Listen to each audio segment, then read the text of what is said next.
जय श्री सीताराम जी, जय श्री राधे कृष्णा जी। मैं संजय दत्ता, फरीदाबाद निवासी, प्रभु श्री राम जी के चरणों में नमन करते हुए, हनुमान जी को नमन करते हुए आप सब भक्तों को नमन प्रणाम है।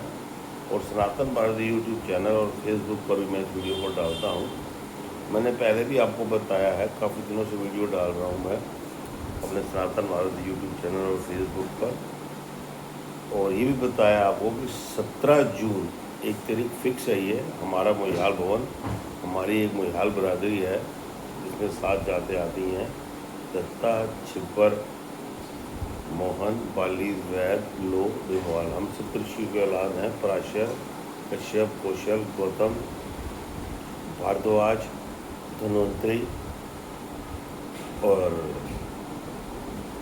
वशिष्ठ जी। तो हमारा गोत्र भारद्वाज और कुल गोत्र जमदग्नि परशुराम के पिताजी हैं। मेरे गुरु मंगलित गिरी गोस्वामी श्री पंचदश नाम जूना अखाड़ा से, और उन्हीं के सानिध्य में साधुओं के पास जाना होता है, संतों के पास जाना होता है, बहुत बड़े संतों के पास जाना होता है। तो जहाँ से ये शिक्षा मिली, कुछ मैंने पढ़ा भी है। और जितना ज्ञान सनातन का हम आगे करेंगे, क्योंकि धर्म एक सनातन है, मैंने पहले ही बताया, बाकी कुछ नहीं है। और अभी 17 जून 2026 से ये एक तारीख फिक्स है साल में एक बार। 17 जून 2026 से 23 जून 2026 तक कथा होनी है मोहियाल भवन, ठीक बांके बिहारी मंदिर number 5, railway road, NIT Faridabad में। जिसके के हमारे मोहियाल सभा के अध्यक्ष श्री रमेश चित्ता जी जो फरीदाबाद से हैं, और हमारे बुजुर्ग आदरणीय हैं। और उन्होंने मेरे को पिछले साल से ही बोला कि आप भी कथा कीजिए अपने मोहियाल भवन में। फिर मैंने उसके बाद और भी कई जगह कथा की। तो और मैं निःशुल्क ये काम करता हूँ क्योंकि प्रभु ने जीवन यापन के लिए साधन कुछ फैक्ट्रियों का बनाया हुआ है। मेरे को फैक्ट्रियों में काम मिला हुआ है, तो जहाँ कुछ देर के लिए जाना होता है, इसलिए किसी ने भी कभी कोई कथा प्रसंग या सुंदरकांड या रामचरितमानस का पाठ या रामचरितमानस कथा, भागवत कथा करानी हो, तो ये कार्य मैं प्रभु कृपा से निःशुल्क करता हूँ। क्योंकि मेरे को ऊपर अब एक मेरी बिटिया है, उनकी शादी हो गई है इसी साल, लगभग 1-1.25 महीना पहले, 26 अप्रैल 2026 को ही। बहुत अच्छे तरीके से प्रभु कृपा रही। और अब मेरा यही है कि सनातन का जितना प्रचार किया जाए बहुत अच्छा है, क्योंकि दुनिया को सब कुछ सनातन ने दिया है। और मेरे इष्ट राम जी, हनुमान जी और बांके बिहारी जी की सेवा मिली हुई है मंगलित गिरी गोस्वामी जी के सानिध्य में ही। उसी के ठीक सामने हमारा मोहियाल भवन भी है, तो वहाँ आप सादर आमंत्रित हैं। 17 जून से 23 जून तक, बुधवार से शुरू होगी और मंगलवार तक। और बुधवार को फिर सुबह भंडारा भी है और हवन भी है। भंडारा प्रतिदिन कथा के बाद रोज है, क्योंकि जो लोग वहाँ बैठे होंगे शाम को 7:30 तक, तो वहाँ भंडारे की व्यवस्था भी श्री राम जी ने कर रखी है, तो उनके पास हुई हुई है। और इसी में अब मैं आगे जो कल से मैंने चालू किया आपको बताना 2 दिन से, कि हनुमान चालीसा अपने आप में इतनी बड़ी चीज़ है, अगर आपका विश्वास है पूर्ण, तो कि आप बहुत बड़े कष्टों से बाहर हो जाएंगे। कोई भी कष्ट आपके ऊपर नहीं आएगा केवल एकमात्र हनुमान चालीसा पढ़ने से। ये हनुमान चालीसा 40 चौपाई यानी 40 महामंत्र है, और जिनमें से मैंने शुरू से लेकर 7 का आपको कल तक अर्थ बता दिया है। कोशिश करूँगा जितनी जल्दी हो सके बाकी सबका अर्थ सही, और इसके कुछ उपाय भी जो संतों से सुने हैं। मैं इतना बड़ा ज्ञानी नहीं हूँ, लेकिन संतों से सुनी बात कभी भी गलत नहीं होती, ये मेरा मत है। क्योंकि उनको भी कहीं ना कहीं किसी रूप से अपने किसी और गुरुओं से पता चलता है, जैसे मेरे को पता चलता है। तो इसी में हम आगे चलते हैं। और हनुमान जी को जब भी हनुमान चालीसा शुरू करें या कोई चीज़ शुरू करें हनुमान जी की, तो उनको 2 बार राम राम जरूर बोलें, इसलिए हनुमान जी को राम राम है। जैसे मैंने कल आपको 7 चौपाई यहाँ तक बता दी थी कि श्री गुरु चरण सरोज रज निजमन मुकुर सुधार, वरने रघुवर विमल जसु जो दायक फल चार, बुद्धिहीन तनु जान के सुमर पवन कुमार, बल बुद्धि विद्या देहु मोय हरो कलेश विकार। जय हनुमान ज्ञान गुण सागर, जय कपीस देव लोक उजागर। रामदूत कृत बलधामा, अंजनी पुत्र पवन सुत नामा। महावीर विक्रम बजरंगी, कुमति निवार सुमति के संगी। कंचन बरन विराज सुबेसा, कानन कुंडल कुंचित केसा। हाथ वज और ध्वजा विराजे, कांधे मुंज जनेऊ साजे। शंकर सुवन केसरी नंदन, तेज प्रताप महाजगवंदन। विद्यावान गुणी अति जातु, राम काज करि बेको आतु। यहाँ तक मैंने आपको मतलब भी बता दिया था और कुछ छोटे छोटे उपाय थे उनको भी बता दिए थे। अगर आप इनको करेंगे, ये ऐसे हनुमान चालीसा को अर्थ सहित जानने की कोशिश करेंगे, तो ये 40 महामंत्र हैं, बहुत बड़े महामंत्र हैं। मेरी कोशिश है कि जो मेरे को संतों से पता चला है और मैंने देखा भी है, प्रत्यक्ष प्रमाण है मेरे साथ, तो इसीलिए मैं आपको बता रहा हूँ। आगे 8 नंबर से शुरू करते हैं। बोल हनुमंत जी को राम राम है। प्रभु चरित्र सुनिवे को रसिया, राम लखन सीता मन बसिया। सूक्ष्म रूप धरि सियहि दिखावा, विकट रूप धरि लंक जरावा। आप श्री राम जी के चरित्र को सुनने में बहुत आनंद लेते हैं, रस लेते हैं। श्री राम जी, सीता जी और लक्ष्मण जी आपके हृदय में बसते हैं। आपने अपना बहुत सा छोटा सा रूप धारण करके सीता माता जी को दिखाया तथा बहुत बड़ा विकट रूप लंक जरावा, भीम रूप धरि असुर संहारा। तो सूक्ष्म रूप धरि सियहि दिखावा, विकट रूप लंक जरावा।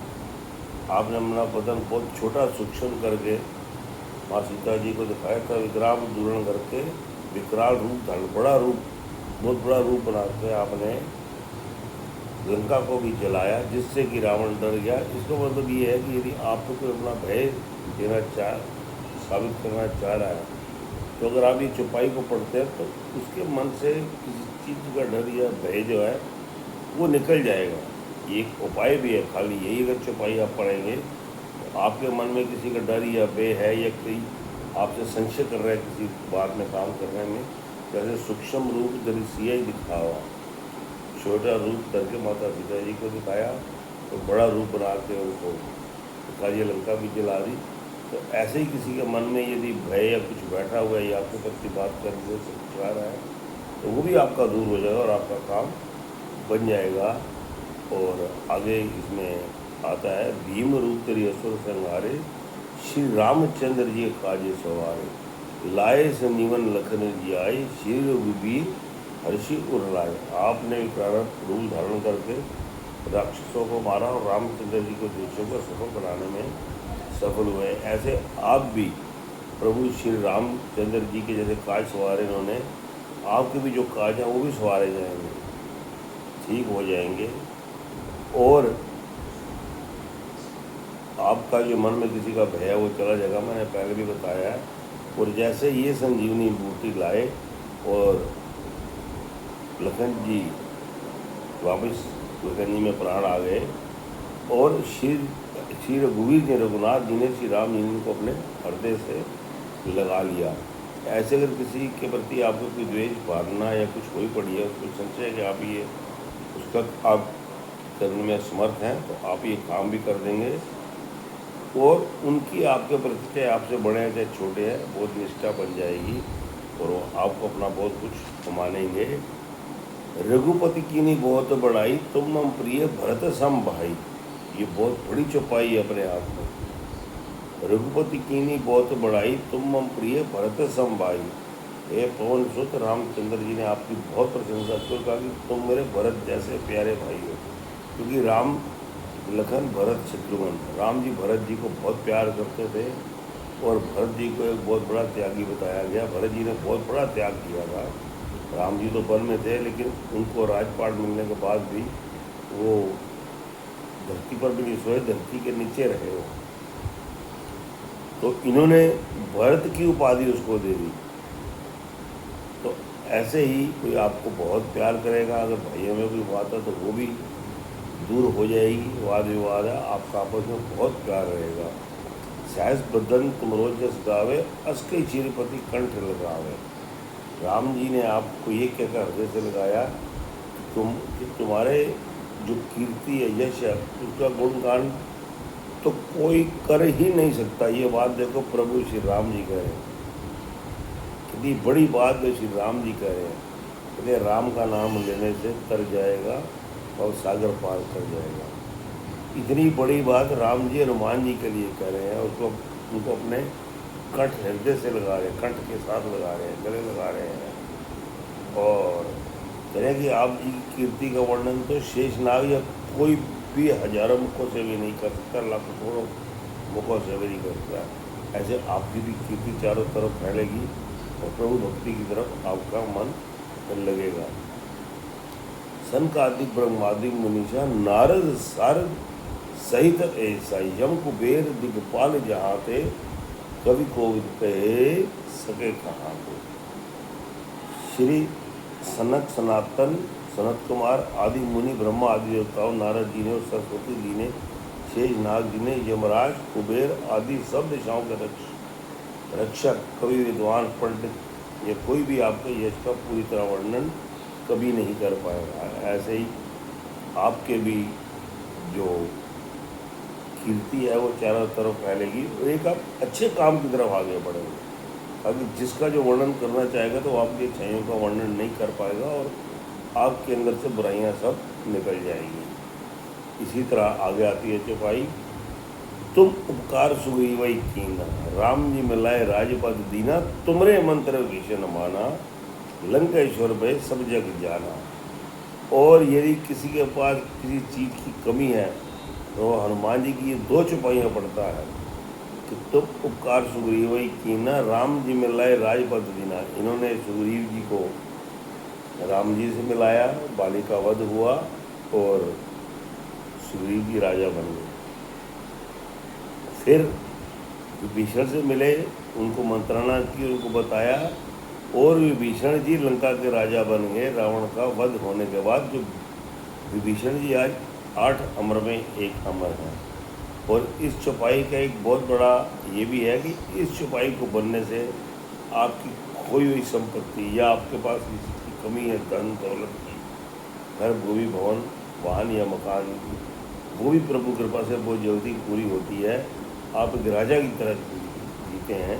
ये श्री राम जी के सारा नाम देखो बीच में आ रहे हो, राम जी भी इसका वर्णन बता रहे हैं। तो ये बहुत बड़ी बात है अपने आप में। युग सहस्त्र योजन पर भानु, लील्यो ताई मधुर फल जानू, प्रभु मुद्रिका मैली मुखमाई, जल्दी लानी गए अचरज नाही। आपने इतनी दूर सूर्य को देव को निकल लिया था जो हजारों योजन की दूरी पर है, जिसको कि आज नासा भी मानने लग गया, जो पर एग्जैक्ट जो बिल्कुल दूरी है, जो यथार्थ में अब दूरी है सूर्य देव की धरती माता से, उसमें गोस्वामी तुलसीदास जी ने उस समय गणना करके बता दी। देखो मैं पहले भी कहता हूँ कि हमारी साइंस विज्ञान कितना आगे है। तो इस तरह इन्होंने सूर्य देव को जैसे निकला था और फिर निकला क्या था, वो एक लीला थी, क्योंकि उस दिन सूर्य ग्रहण होना था और राहु इनको निकलने आ रहा था। तो इन्होंने राहु को मारा और गुस्सा खा गया इनसे। इन्होंने सूर्य देव को निकल कर उनको बचा लिया, उनको छोड़ दे देवताओं को कहने पर। इनके पता ही नहीं जब कहा पवन कुमार जी ने छोड़ दिए उन्होंने। ये कथा बहुत लंबी है, अगर आपको आगे अगर आपको सौभाग्य प्राप्त हो कथा में आए या मेरे को भी सौभाग्य प्राप्त हो कि मैं आपको ये का वर्णन और अच्छे तरीके से कर सकूं तो जरूर मैं करूँगा। प्रभु मुद्रिका मैली मुख हुमाई, जल्दी लान दी के अचरज नाही। प्रभु जी की मुद्रिका ली, मुख में जमाई, समुद्र से एक छलांग लगाई और सीधा लंका पहुँच गया। और इनको बिल्कुल भी उसमें कुछ दिक्कत परेशानी अचरज या कुछ ऐसी बात आश्चर्यजनक बात उनके साथ नहीं हुई। तो जिनकी भी कठिन कार्य वो आपके भी सफल हो जाएंगे अगर आप इन चौपाइयों का वर्णन करते हैं। आगे आगे चौपाई में कि दुर्गम काज जगत के जेते, दुर्गम मुश्किल काज जगत के जेते, सुगम अनुग्रह तुम रहते थे। तुम्हारा कोई अनुग्रह करता है, तुम्हें पूछता है, तो वो तुम्हारी कृपा दृष्टि से बहुत ही सहज हो जाएंगे। जितने भी कठिन कार्य हैं वो बहुत सहज हो जाएंगे। और राम द्वारे तुम रखवारे, हो तो ना आ गया बिनु बसारे, अपने आप में बहुत बड़ी चौपाई है। यदि अगर आपको राम जी के दर्शन करने हैं तो पहले आपको हनुमान जी की आज्ञा लेनी होगी, क्योंकि राम द्वारे तुम रखवारे। कि भाई पढ़ते ही मतलब साफ हो जाता है कि राम जी के दरवाजे पर आपका ही पैर है, आपके बिना श्री राम जी के दर्शन संभव नहीं है। पैरे का मतलब ये नहीं कि चौकीदारी है, हनुमान जी की आज्ञा के बिना राम जी के दर्शन नहीं हो सकते, क्योंकि हनुमान जी की अनुमति चाहिए ही चाहिए। इसीलिए कहते हैं कि पहले राम राम बोलोगे, हनुमान चालीसा पढ़ोगे तो आपको उनके दर्शन अवश्य हो जाएंगे। आज की चौपाई यहीं तक है, आगे मैं आपको फिर इसका वर्णन बताऊंगा। और अगर आपने पिछली जो मैंने अब तक वर्णन किया है चौपाइयों का, शुरू से हनुमान जी की ध्वज से लेकर और अब तक, वो भी अगर आप इस वीडियो को सब्सक्राइब करेंगे, चैनल को सनातन भारत को सब्सक्राइब करेंगे, तो आप पिछली भी सारी वीडियो देख सकते हैं। और आगे भी जो प्रभु कृपा ने, राम जी ने चाहा, हनुमान जी की मर्जी हुई, तो मैं आपको ज़रूर इसका पूरा, आज 21 चौपाइयाँ हो गई हैं, 19 हो रहे हैं, इनका भी वर्णन राम जी ने चाहा तो बहुत आसान काम हो जाएगा। क्योंकि जिसको कुछ चाहेंगे राम, वो उसी के बनेंगे सारे काम। जिसने बनाने हैं अपने काम, वो जपे जय श्री राम। और मुश्किल से मुश्किल काम को करे आसान, बोलो जय श्री हनुमान, बोलो सियापति रामचंद्र भगवान की जय, पवन सुत हनुमान जी महाराज जी की जय। मैं इसमें अपना फ़ोन नंबर भी लिख कर भेजता हूँ, और किसी को कोई संशय या कुछ ऐसी बात हो तो मेरे से फ़ोन पे पूछ सकते हैं। हाँ, इसको कहने सुनने में मेरे से कोई गलती होगी हो तो दास क्षमा प्रार्थी है। और आप 17 जून दिन बुधवार शाम 4 से 7 बजे पूरा AC हॉल है, मोयाल भवन, आप सादर आमंत्रित है प्रभु कृपा से आपको कराने का अवसर मिले तो ज़रूर आएँ। क्योंकि जिसको चाहेंगे राम, उन्हीं के बनेंगे काम, वो आएंगे भी, काम भी बनेंगे, जहाँ तक मेरा अपना मत है। और फिर बुधवार को मैंने पहले ही बताया आपको कि सुबह हवन, फिर भंडारा, तो तत्पश्चात आगे विचार बन रहा है कि शायद हम गंगा स्नान भी कराएं। तो जैसे भी होगा तो आपको आगे बताया जाएगा। बोलो सियापति रामचंद्र भगवान जी की जय, पवन सुत हनुमान जी महाराज जी की जय। जय जय श्री